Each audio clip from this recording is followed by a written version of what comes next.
Good evening. You go ahead and turn your songbooks to page 535. 535. We'll be saying Glory Land Way. 535, the Glory Land Way. We'll be singing the first verse only. Let us sing. I'm in the way, the bright and shiny way. I'm in the glory land way. Telling the world that Jesus saved today. Yes, I'm in the glory land way. I'm in the glory land way. I'm in the glory land way. Heaven is nearer and the way groweth clearer, for I'm in the glory land way.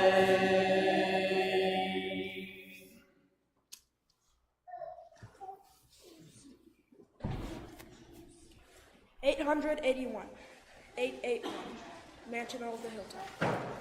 Close verse. 881. If you have it, let us sing. I'm satisfied with just a God below, a little silver and a little gold. But in that city where the ransom will shine, I want a gold one, that silver line. I've got a mansion just over the hilltop, in that bright land where we'll never grow, and someday yonder we'll never more wander, but walk the streets that are purest gold.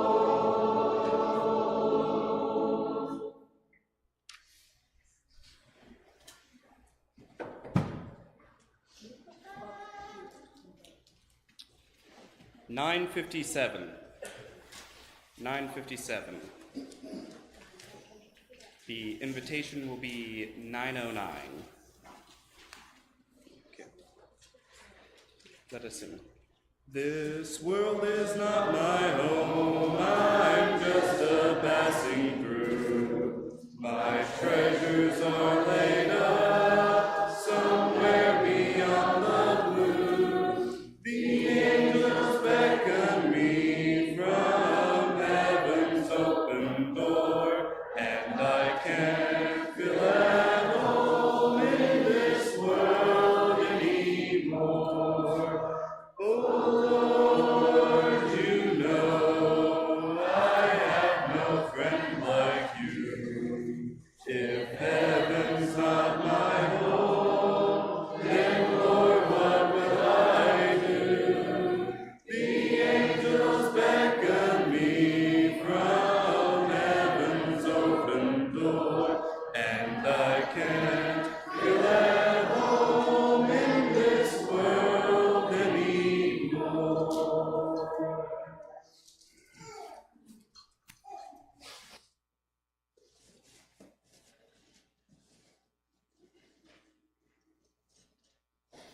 Good evening.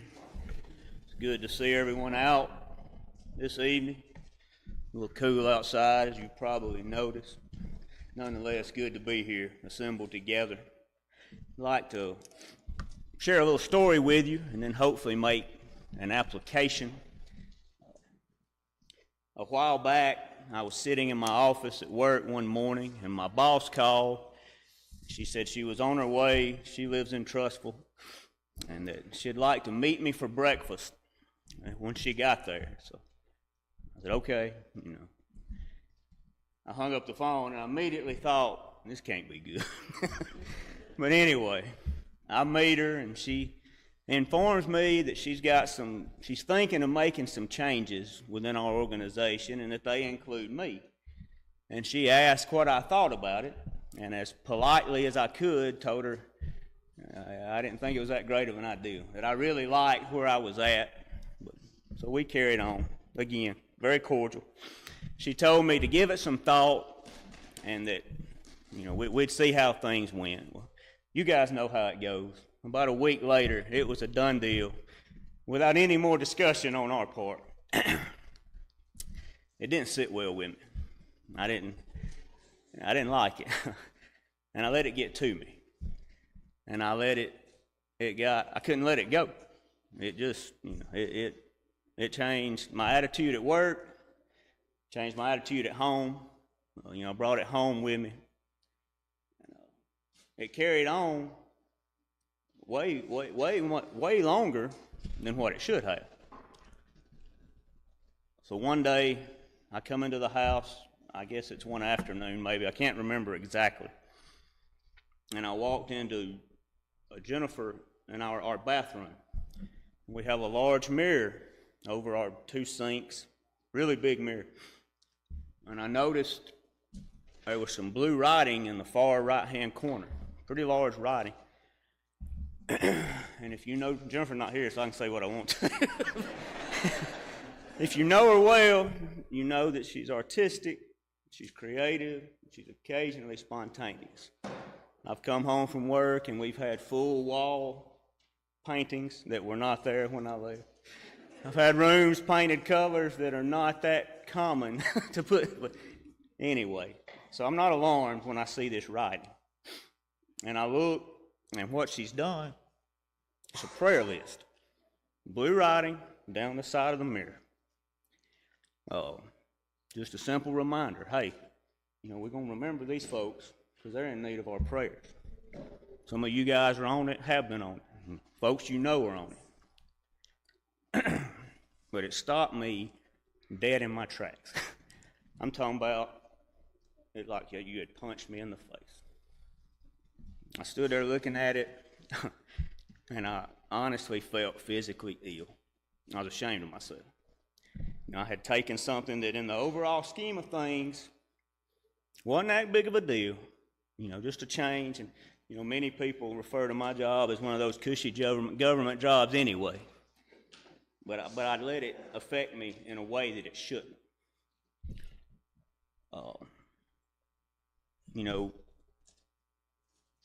I tell you this, not to tell you, how thoughtful Jennifer can be, or what a doofus I can be. I tell you this as a reminder that it's very easy to lose our spiritual focus. It can be many different things. In this case, a change at my job. And sometimes we need help getting back on track. Something as simple as a prayer list on my mirror helped me tremendously. Sometimes we need more than that. When I was thinking about this and thinking about what I wanted to say, there were several biblical examples that we're all very familiar with. Jonah. In Jonah 1 and 2, took a little time in a fish's belly to get his head on straight, if you will. Saul, his experience on the road to Damascus in Acts 2. David, his discussion with Nathan and the death of a child.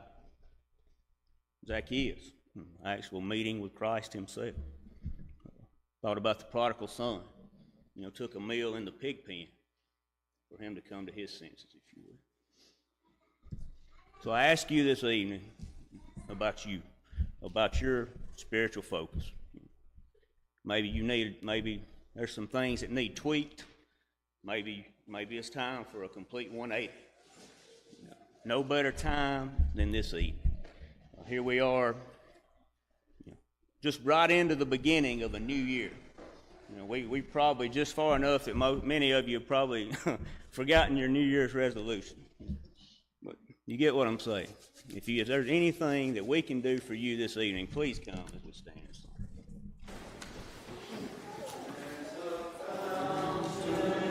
Free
is a pleasure to see each of you here tonight worshiping and serving our God at the East Walker Church of Christ. We have, again, quite an extensive prayer list. If you've got a bulletin, make sure you've looked at that. Is there any updates, or are there any updates that we need to make to our prayer list or additions to it at this moment? Additions or updates? All right, by way of announcements then, ladies, March 8th, we will be having a Ladies' Day here with Debbie Dupree. Is that right? Dupie?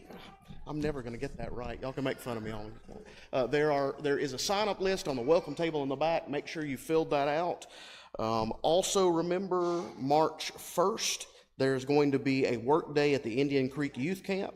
I guess see Bert and Michelle about that if you'd like some more information. Also, Taylor as well. I guess you'll be taking the van to this, yeah, maybe, if we can get enough involved in that. February 22nd will be the East Walker Kids, Friends, and Frozen Yogurt. That will be at 3 p.m. in the Fellowship Hall, so that's our younger group. Is that 6th and below, right? 5th and below. So all of our kids that fit into that, if you would, keep that in mind.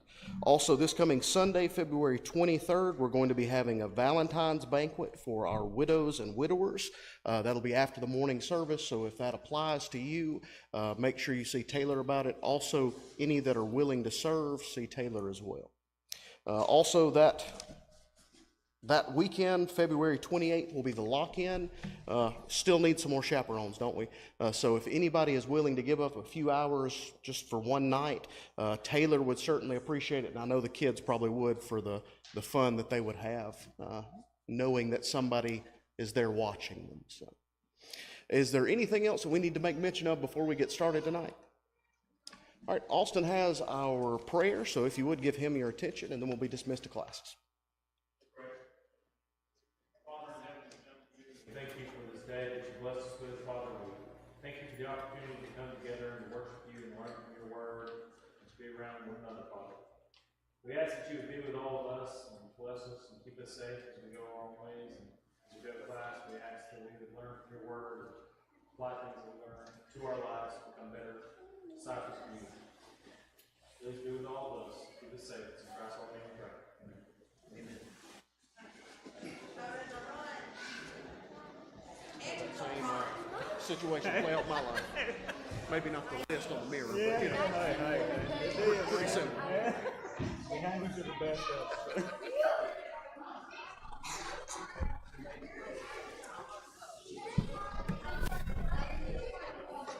You move. Where are your shoes?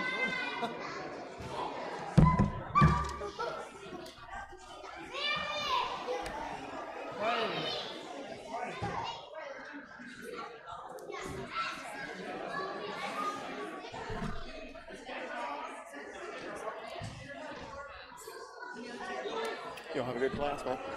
You gonna give me a 5 yet? No? Well, at least you should. Yeah, we're getting there. How are you doing, man? Family.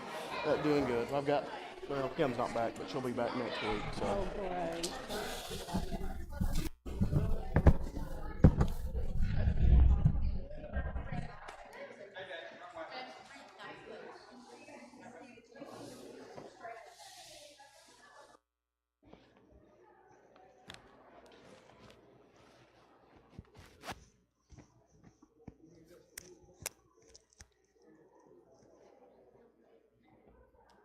Trying to figure out the best spot to get.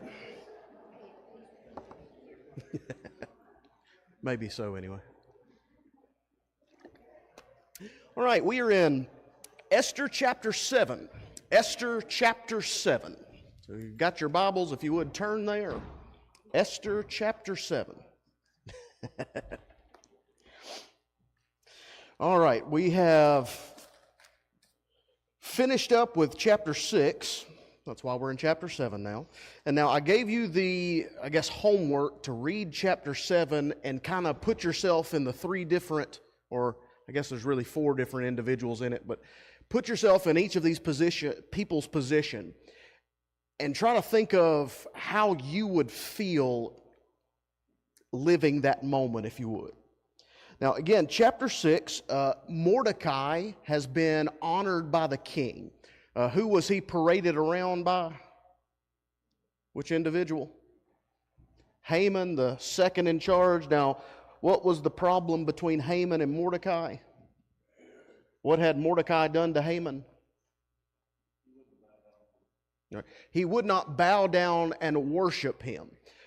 Again, remember we had talked about how the kings during this time and of this kingdom, they viewed themselves kind of as gods on earth. So Haman being the second, right under the king, he's wanting Mordecai to bow down and worship him. Mordecai had stood at the gate and done nothing, essentially. And you remember how there were some at the gate that had asked him why he was doing that. They asked him why he didn't bow or asked him why he was able to stand up. Didn't really respond to it, didn't really give them a reason. Mordecai has just been exalted and shown off to the city as being this man who saved the life of the king. Now, chapter 7. The king and Haman went to the feast with Queen Esther. And on the second day, as they were drinking wine after the feast, the king again said to Esther, "What is your wish, Queen Esther? It shall be given you. And what is your request? Even to half my kingdom, it will be fulfilled." Now, the second day of the feast, it's not saying that they had a feast for 2 days. It's just saying they had the first feast where it was the king and Haman. And the king kept asking her, "What do you want? What do you want?" And she just said, "Well, I want you and Haman to come to a feast tomorrow." Well, this is that second feast. The end of chapter 8, we had Haman kind of ripped away from his family and kind of forced into this feast. Now, how would you describe Haman's day in chapter 6?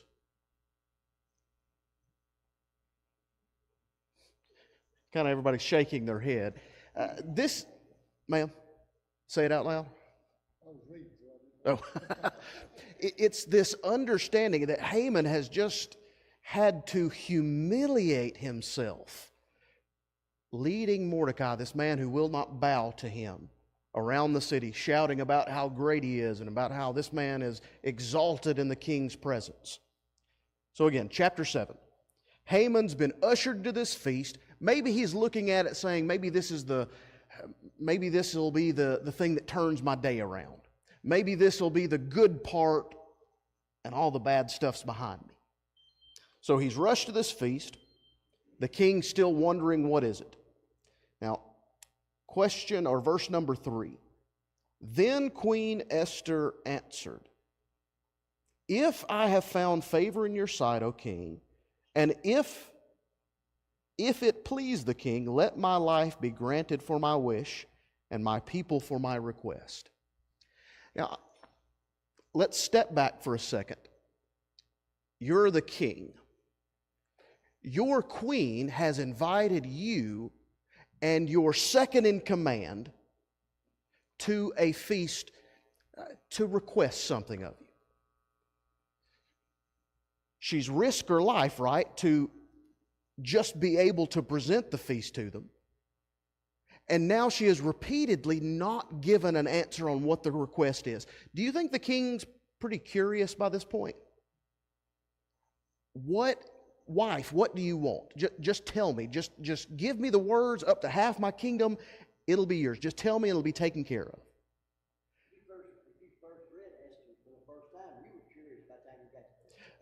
And that's the point with this. It's this whole buildup of, here's the request. And now what does this queen, who is living in the palace, who is able to provide a feast to the king and his second in command, what does she ask? What's the big thing? Does she ask for wealth? Does she ask for power? Does she ask for half the kingdom? She says, "King, my life is in danger." Now, again, for the king, put yourself in the king's position. What do you think your mind would jump to at that exact moment? You're queen and you're the king of this great big empire. You think of yourself as a god on earth, and now your wife that is sitting next to you is saying, my life is in danger. You think he's probably a little confused? maybe a little, who would dare to threaten my queen? Who would dare to put her life on the line? I don't know if this is God directing her in this conversation, or maybe she just sat and prayed on it. I don't know how this was laid out here, but it seems to be perfectly set forth to get the king all riled up, doesn't it? Now, I want to take a step back for just a second and think about Esther while she's been preparing this feast, while she's maybe directing the servants to bring the courses and the meals in. Do you think she was nervous at all throughout this whole interaction? You know, go back even to before she risked her life coming in before the throne, and, you know, that exchange with Mordecai, and she seems very nervous that if she's found out, she's going to be put to death. But now here, again, all of this buildup, all of this suspense, all of this, the king asking and not getting the answer, and now she just says, "King, somebody's trying to kill me." Now, husbands, if your wife had built up and built up and built up this request, and then after 2 days, and the request is finally, "Somebody's about to kill me, can you help me?" I mean, we wouldn't need the buildup, right? We wouldn't need this suspense. We would want to help and encourage and make sure that there is safety to be found for her. So the king's probably got this in mind. Who would dare threaten my queen? Who would be able to come into my presence sitting here next to me and make her feel threatened? So let's continue on then. Verse number 4. Verse number 3. "Let my life be granted for my wish, and my people for my request. For we have been sold, I and my people, to be destroyed, killed, and annihilated." Now, you think back to Haman when he was writing that edict. It's the same wording, right? Or very similar to what was said. Do you think Haman's picking up a little bit when that statement was made? I don't know, maybe not, but it seems like she is setting it up for the king to say, here's what's happening. And it's this slow build-up to point out Haman. Verse 4, "I have been sold and my people to be destroyed, to be killed, and to be annihilated. If we had been sold merely as slaves, men and women, I would have been silent, for our affliction is not compared with the loss of the king." Now, what is she saying by that statement? If we were just going to be sold, what would I have done? Seems like he's also losing everyone that's there too. I mean, it's not just he's losing his wife, he's losing all the people that work for him. Well, the king, yes, she's pointing out that it would be a loss for you. But she's saying, if it was just we were sold to somebody else, if you were just taking all of our people and then selling them to another kingdom, she's like, I would have been quiet. I wouldn't have had to do anything because that's your people to do with what you want. But I'm speaking up now. Why? Because it's not just we're being shifted to another place of punishment, or we're being deported to another place where we can still live and thrive even though it's going to be difficult. But she's saying because somebody is wanting to, go back to those 3 words there, destroy, kill, and annihilate. Is there any escape from those 3 words? Any safety found? The imagery there is everything is going to be churned up and spit out. So the queen, presenting this great feast to the king and his second in command, the king has been begging for this request, and she finally says, here's what it is. My life, my people are on the line. And I would imagine the king's a little upset, a little frustrated. I would think at this phrasing here, maybe Haman starts to catch on that it's him she's talking about. But let's continue on. Verse number 5. "Then King Ahasuerus said to Queen Esther, who is he and where is he? Who has dared to do this?" That's that thought, right? Go back to how we described this king before. We'd mentioned the idea of the Spartans and 300, this this king that sat upon a throne that thought he could dictate life and death, that thought he could whip an ocean or a body of water and get it to bow to him. And now this king is sitting here saying, who would dare to do this? Say that out loud. The king is probably thinking, what army? What nation? What group of people is strong enough to break in here and... But again, it's this buildup that is perfectly setting up Haman for his own destruction. Verse 6, and Esther said, a foe and enemy. Now, why do you think she would include these two words here, these two statements of fact about Haman? Why wouldn't she just go, well, it's this guy right here. It's Haman. Why would she need to clarify this? A foe, an adversary, an enemy. Yeah. Somebody, it seems like there's the king with his trusted advisor, right?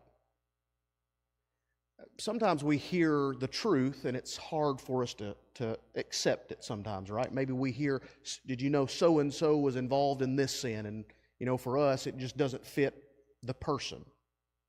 So maybe it's this fact of, again, she's building up this idea of king, it's this guy you trusted. It's a foe and an enemy. And then the statement, it is Haman, this wicked Haman. Now notice the statement there that's said about Haman. Then Haman was terrified before the king and queen. Now, all of this started because of what? Haman was disrespected. In his mind. Yeah, exactly. He thought somebody didn't care for him or like him or... Now, later on, there's a little bit of information I think that, well, let's just go ahead and I'll wait to say that till we get there. But we're set up with this, again, this perfect imagery of this king that's been begging and begging for the response and the request and, my queen, what do you want? And she's like, it's this guy. Somebody is trying to kill me. It's not an outside army. It's not your generals that are going to sneak in. It's not even, maybe some of the guards like we're going to come after you that Mordecai stopped. It's your guy sitting right there that's going to kill me. He is my enemy. He is my foe. Sometimes it's hard for us to recognize things when they're so close to us. Maybe it's a family member, maybe it's a friend, maybe it's, again, whatever it may be. But because of how close it is to us, how much we care for that thing, we can't allow the truth to play out as it should. Or we can't accept truth as it is. When is sin, sin? When is wrong, wrong? Haman hears these words and now he is terrified. All of this buildup, and in just a day and a half at most, he loses all of it. I guess really it's just been a day, right? Because it was the feast before and he didn't understand or know anything was wrong with it. Now he's leading Mordecai around that morning after trying to hang him. And now he's sitting at this feast and he's being pointed out as somebody who's trying to murder the king's wife. He goes from having this ego that says, I'm going to force this guy to bow down and worship me. And if he doesn't, I'm going to kill him. And now he's sitting before Esther, a Jew. He is scared for his life. Yes, ma'am. He came on. He dug his own grave, right? There's a lot of phrases and sayings that go into this thought, or could emulate this thought. But the idea is, he set everything up to destroy others, and it's the thing that caught him. If Haman had just decided with Mordecai, look, I don't like the guy, but just let him be, I doubt we would have had him here, right? He might have had a good long life in service to the king. I think that's absolutely it. He couldn't allow his pride to be injured. He couldn't let somebody else seem to be greater than him. Again, he led himself to where he is. All right, so let's look at verse 7 then. King hears all this, and I can imagine it would be a shock to him like it would be to us. So the king rose in his wrath from the wine drinking, went to the palace garden, but Haman stayed to beg for his life from Queen Esther. I guess this is the first wise thing he's done in this whole encounter. For he saw that harm was determined against him by the king. He saw the king storm out, and his mind says, I'm in trouble. So he says, here is the one person left that can save me. Now, just so you don't forget, what has Haman been doing for, I guess especially the last 2 months since this edict has been written into law? What's he been trying to do? I want to make sure they're all dead. And now what is his plan for salvation? To kneel before this Jew, which he didn't even know it at the time, but it makes it even better, this woman, Esther, who was the niece of Mordecai, who he had been, so mad at. And, that's a fun part of the story that he didn't even get to understand or know about. But he's down there kneeling at her, begging for his life, and I'm sure you can imagine the things he's saying, the things he's promising, the things he's offering just to say, hey, just make the king, forget about it or lessen the blow to me. So verse 8 now. And the king returned from the palace garden to the place where they were drinking wine as Haman was falling on the couch. I think the King James says the bed, the couch where Esther was. And the king said, will he even assault the queen in my presence in my own house? Think of it this way, the reclining couches, the ones with the armrests but no back. I don't know what's the word for that? Recliner? Sounds great to me. We'll go with that. That's what it was. It was just a bench. It wasn't a bed. It was more of a place for them to sit and relax or eat this feast that was being prepared. It's a piece of furniture. There's a lot of... For some reason, some people like to dig into this and say there's some contradiction. She's sitting down. He is laying himself upon her or upon the piece of furniture, begging for his life. It's easy for us to imagine this. So the king comes in, and in his rage and his hatred of Haman at this point, he jumps to the conclusion, well, he's just going to rape her in front of me, right? He's just going to force himself on my wife after all of this. Now, I don't think that's what Haman was doing. I think he was probably literally begging for his life at this point, wanting any kind of mercy from Esther. But notice what happens to him in verse 9. Then Harboni, now we notice this name back in chapter 1. He was one of those guys that was with the king after Vashti decided not to show up. But Haman wasn't in that group. I want to sidestep and just give you maybe a guess here, or maybe a little bit of information that might help you with this. It seems like Haman was disliked by most of the people here. At least that's the way I view this. Because Harboni was one of the people in charge, one of the wise counselors, if you will, in chapter 1. But then Haman just seems to come out of nowhere. But notice what Harboni says here. All right? Verse 9, then Harboni, one of the eunuchs in attendance to the king, said, moreover, the gallows that Haman has prepared for Mordecai. Now, notice the word moreover there. That means that there seemed to be some more conversation that went on that we don't know about. But Harboni knew what Haman was doing. He had a good grasp of what Haman's goings on in his household was. So now Harboni's like, well, Haman was making a gallows for guess who? Mordecai. And guess what Mordecai just did?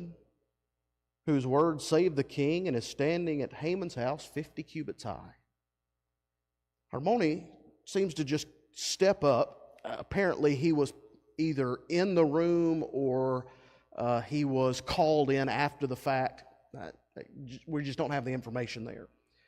But he seems to step in and provide the king with, well, we've got a way to take care of this. And what is the nail in Haman's coffin? The very gallows that he built to make sure Mordecai was going to pay for his sin of not worshiping Haman, not bowing down to him. That's irony, right?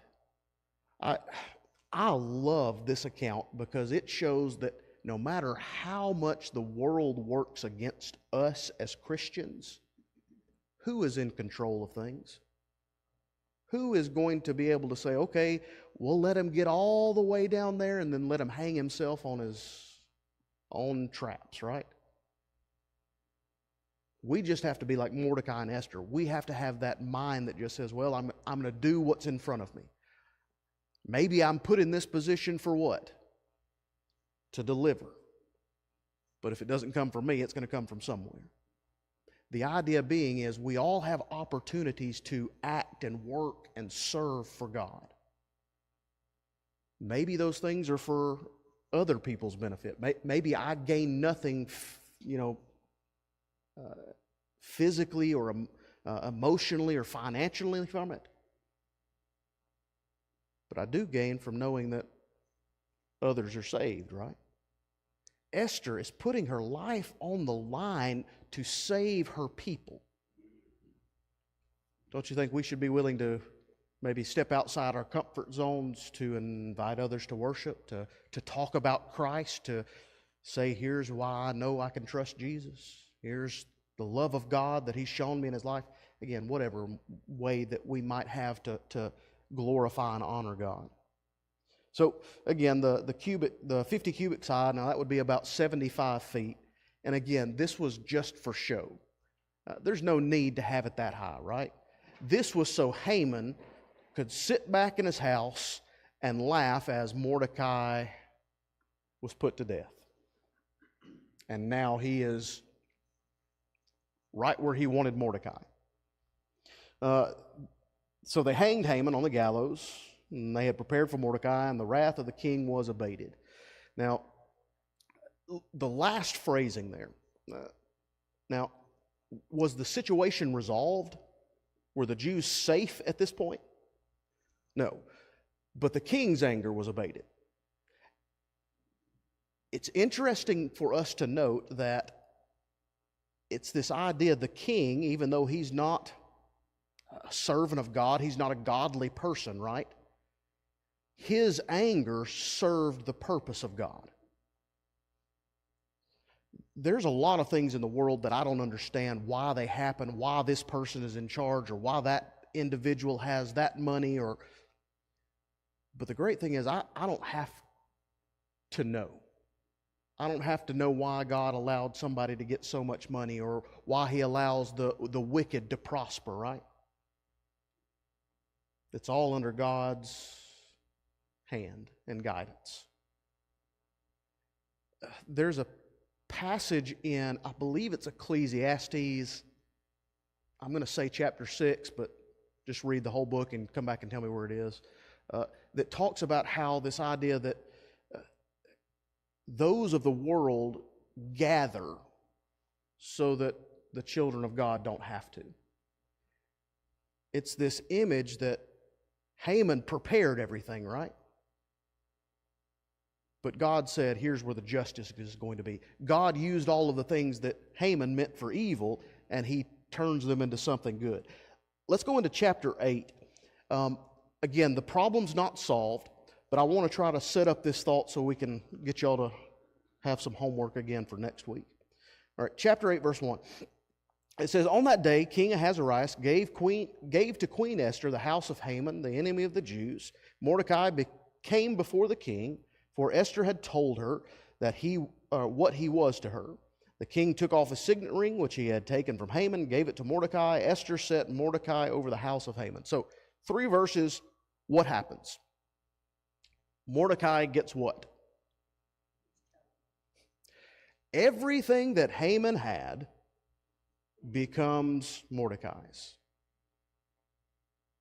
Now, wasn't it a day ago, day and a half, I guess, depending on the text, when Mordecai was standing at the gate and Haman walked by and had that thought, I'm going to put him to death tomorrow morning, or went home, and then his family told him, go to the king tomorrow morning and have him put to death. And within a day, 2 days, maybe a few more depending on what all's going on, but short time, and now Mordecai is standing in the position of Haman. Who could have called this? Which of those people in the kingdom could have said, this is what's going to happen? Nobody, right? Is God in control? Can God do whatever is needed to make sure that His people are delivered and safe and protected and at least have that way of safety? All right, so Mordecai gets all of this. Verse 3. Then Esther spoke to the king. Now, I want you to notice this here, especially the first part of verse 4. Then Esther spoke to the king, again to the king. She fell at his feet and wept and pleaded with him to avert the evil plan of Haman. So again, Haman's plan's still in effect. It's still going to happen. Haman the Agagite and the plot that he had devised against the Jews. When the king held out the golden scepter to Esther. Now, we had had this same thought or the same action happen before. And we had talked about it, how if he had not extended the scepter, what would have happened? Put to death. The second time in this chapter that she is coming before the king without being called, and usually we don't even mention this one, right? Usually we talk about the first one. But it shows that maybe she's gotten a little bit more trust in God, right? Or maybe the king's reaction to it emboldened her, because she's not asking Mordecai for help. She's not saying, well, maybe somebody else can do it. She just walks in there and says, King, here's the problem. So he extends the scepter to her. Esther rose, stood before the king, and she said, if it please the king, and if I have found favor in his sight, and if the thing seems right before the king, and I am pleasing in his eyes. Now, notice how she's saying that. Notice how it's worded, right? If. Now, for the king to have just executed a man that had threatened his queen's life, what do you think she's doing? It seems like she's presenting this in such a way so the king can maybe save a little face. Maybe he can be like, well, of course I show my queen favor. I definitely can't tell her no, because look what almost happened under my watch. If. Go. Absolutely. Go back to how she was talked about in again, we'll use the nice term, the beauty contest. Everybody kind of liked her. She was accepting or pleasing to all. I forget the phrasing there. She's saying, here's the problem. Here's the issue. Yeah, you helped me. Yeah, you helped Mordecai, but there's still the issue of the rest of the Jews. So, King, I need you to help me with that. Second half of verse 5. And let an order be written to revoke the letters devised by Haman the Agagite, the son of Hathamendia, which he wrote to destroy the Jews who are in the provinces of the king. For how can I bear to see the calamity that is coming to my people, or can I bear to see the destruction of my kindred? She's going before this king, again, risking her life another time, humbling herself because she knows the king is on her side at this point. Or at least she knows God's done something great, so if he can do that, he can definitely do the rest, right?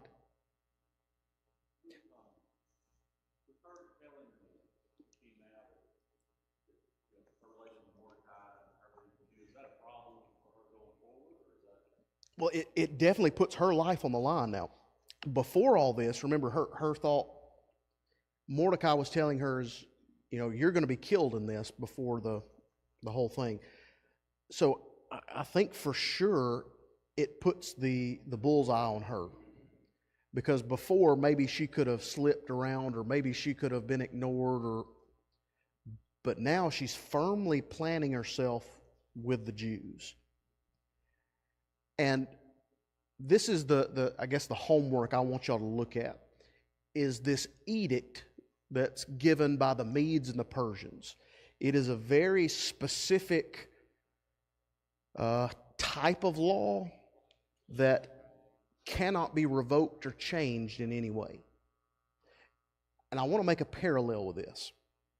What does sin do to us? What is the irreversible problem with sin? It breaks our connection between God. All right? God has said that. All right? That's the break. How do I fix it?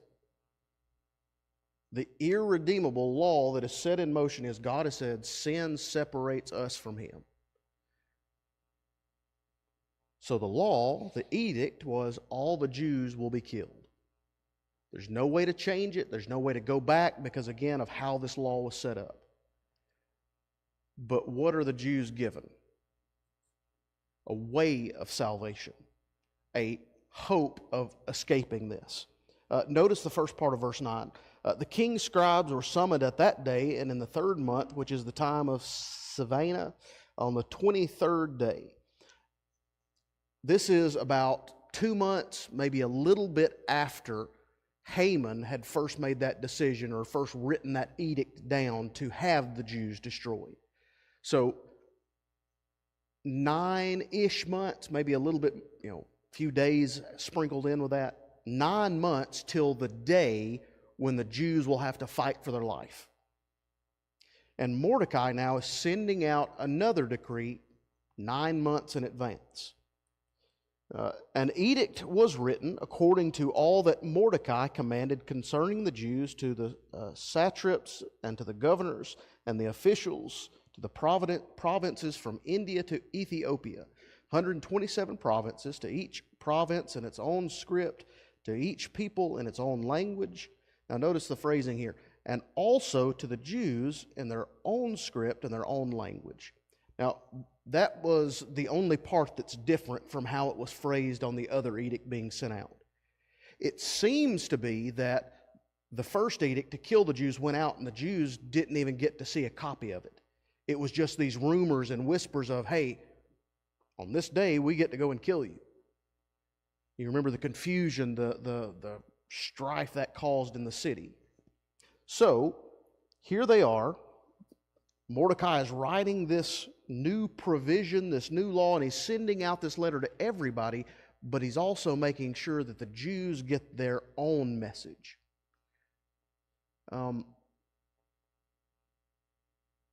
Has God made sure that you and I have the message of salvation? That we are able to hear the words of hope and safety and comfort and peace? Now, it's up to us to hear it, right? But the message has been sent.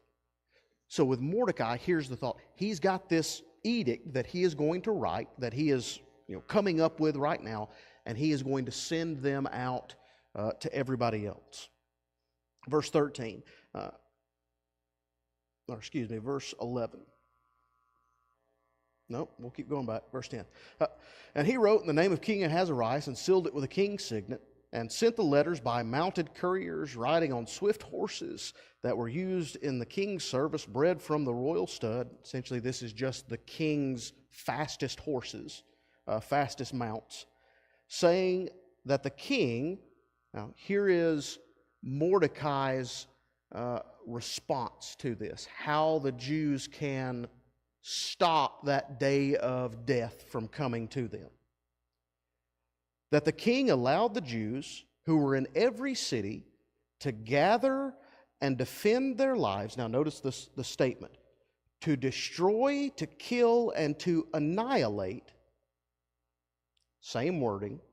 So I think that the intent was that is whatever force is coming at you, you can meet it with the same amount of force, because it goes into that phrasing of, even the women and kids, you can kill them too. So the thought is if you've got everyone of this one group that's coming at you, don't feel bad about protecting yourself. Don't feel bad about taking the life of the person that's coming against you. That's the imagery that's being given to them. Now, but it even goes further than that. Any armed force of any people or province that might attack them, children and women included, and to plunder their goods. So I guess maybe this is the worldly standpoint of it, because that was a main selling point for Haman, right? King, I'll give you the 10,000 talents of silver, was that it? And then I'll buy the Jews from you. But let us keep what they have. So that's how Haman said, you can go and kill the Jews, and whatever you kill, you can keep, plunder, it's all yours. So the Jews now have this edict that they have the exact same right to plunder, to kill, to take, to protect. Again, whatever's coming at them, they're allowed to keep or to defend themselves from it. Verse 14. So the couriers mounted on their swift horses were using the king's service, rode out hurriedly, urged by the king's command. And the decree was issued in Susa, the citadel. So again, very similar wording, phrasing here as the first edict that goes out. A little bit differently, though. It says they rode out hurriedly, urged by the king's command. That one wasn't in the first one, so maybe Mordecai's giving them some, hey, get out there and do it quick, which would make sense with Mordecai. He's weeping and sackcloth and ash there when he first heard the decree. But it's 9 months before that day of destruction is coming. Why is he making sure they're hurriedly going out and taking this message?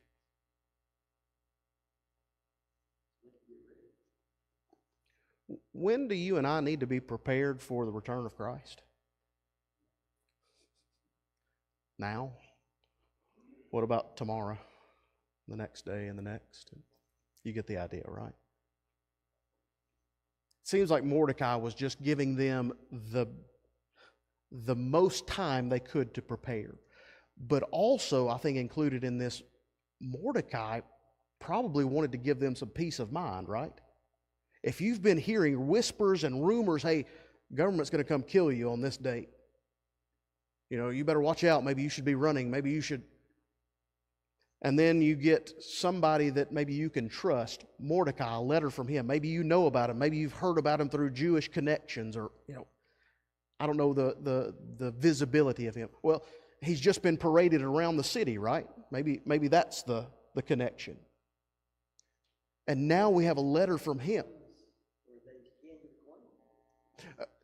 And that's going to be going out around as well, because she's just made it known when she's making these requests. Mordecai now is, in the position of Haman. Maybe they're hearing, well, the queen's one of us. Mordecai, who, he used to sit at the gate, and Haman hated him, and then Haman led him around the city, and then Haman got his house, or then Mordecai got Haman's house, and well, maybe God knows what he's doing, right? Maybe we're okay.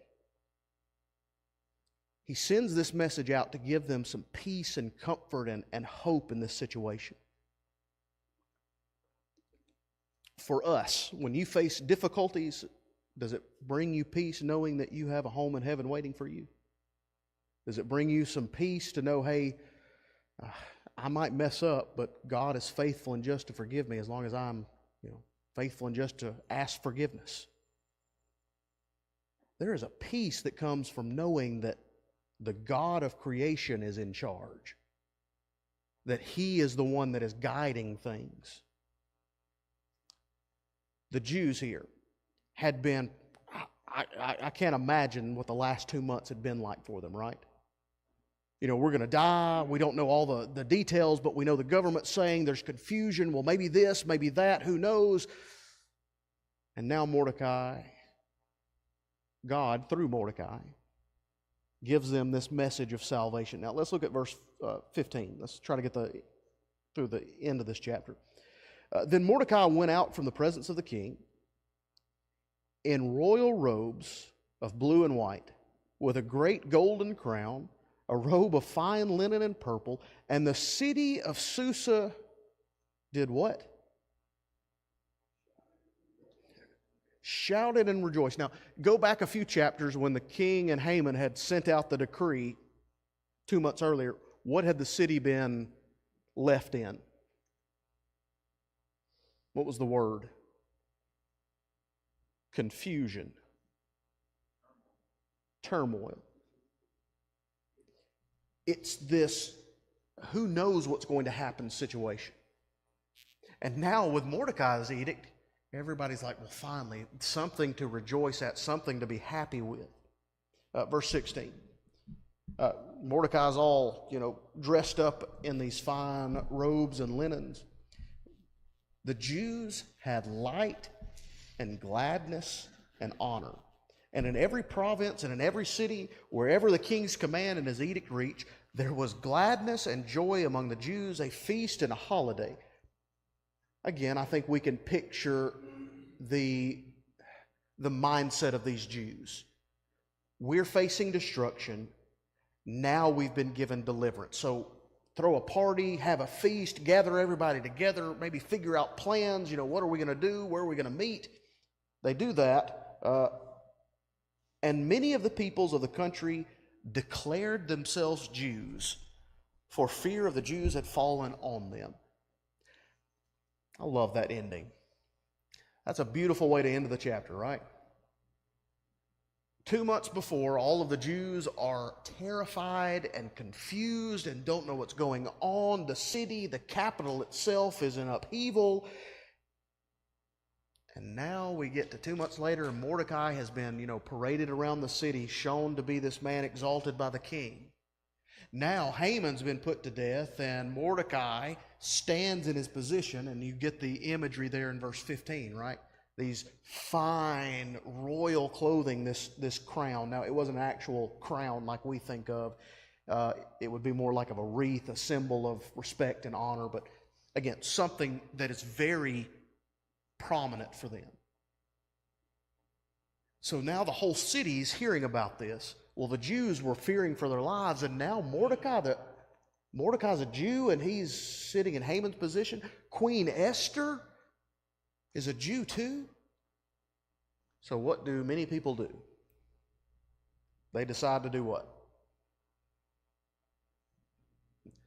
We're gonna attach ourselves with the Jews. Now, just I guess playing devil's advocate here. Do you think these people were all faithful to God that decided to become Jews? Do you think some were just, caught up in the excitement of it, or the newness of it, or the queen's now a Jew, the second in command's now a Jew. Maybe it would be a good thing for me to be a Jew too. We don't know what's there. But I imagine there were some that obeyed and became Jews because they saw, how could this happen? And they saw the greatness of God in this. Just like today, there's some people that, they come, but they're not Christians. They wear the name, but they don't live the life. We need to make sure that we are acting and living and working and serving for God. Whatever the opportunity is that you have, do your best to fulfill that role. You don't know how the little things in your life might mean the biggest things to somebody else.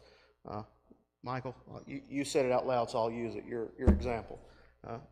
Just a little bit of writing on the mirror, right? It can change a day. A call, a handshake, how you're doing, a text of, thinking of you, praying for you, maybe an envelope with money in it sent anonymously. Whatever the opportunity may be.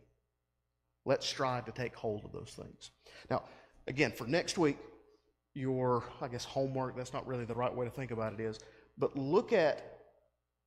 I want you to think on how the Jews would have felt knowing that this law was put in. And then the change that's found in the end of chapter 8 into chapter 9. Any comments or questions before we dismiss tonight? All right, appreciate your time and attention.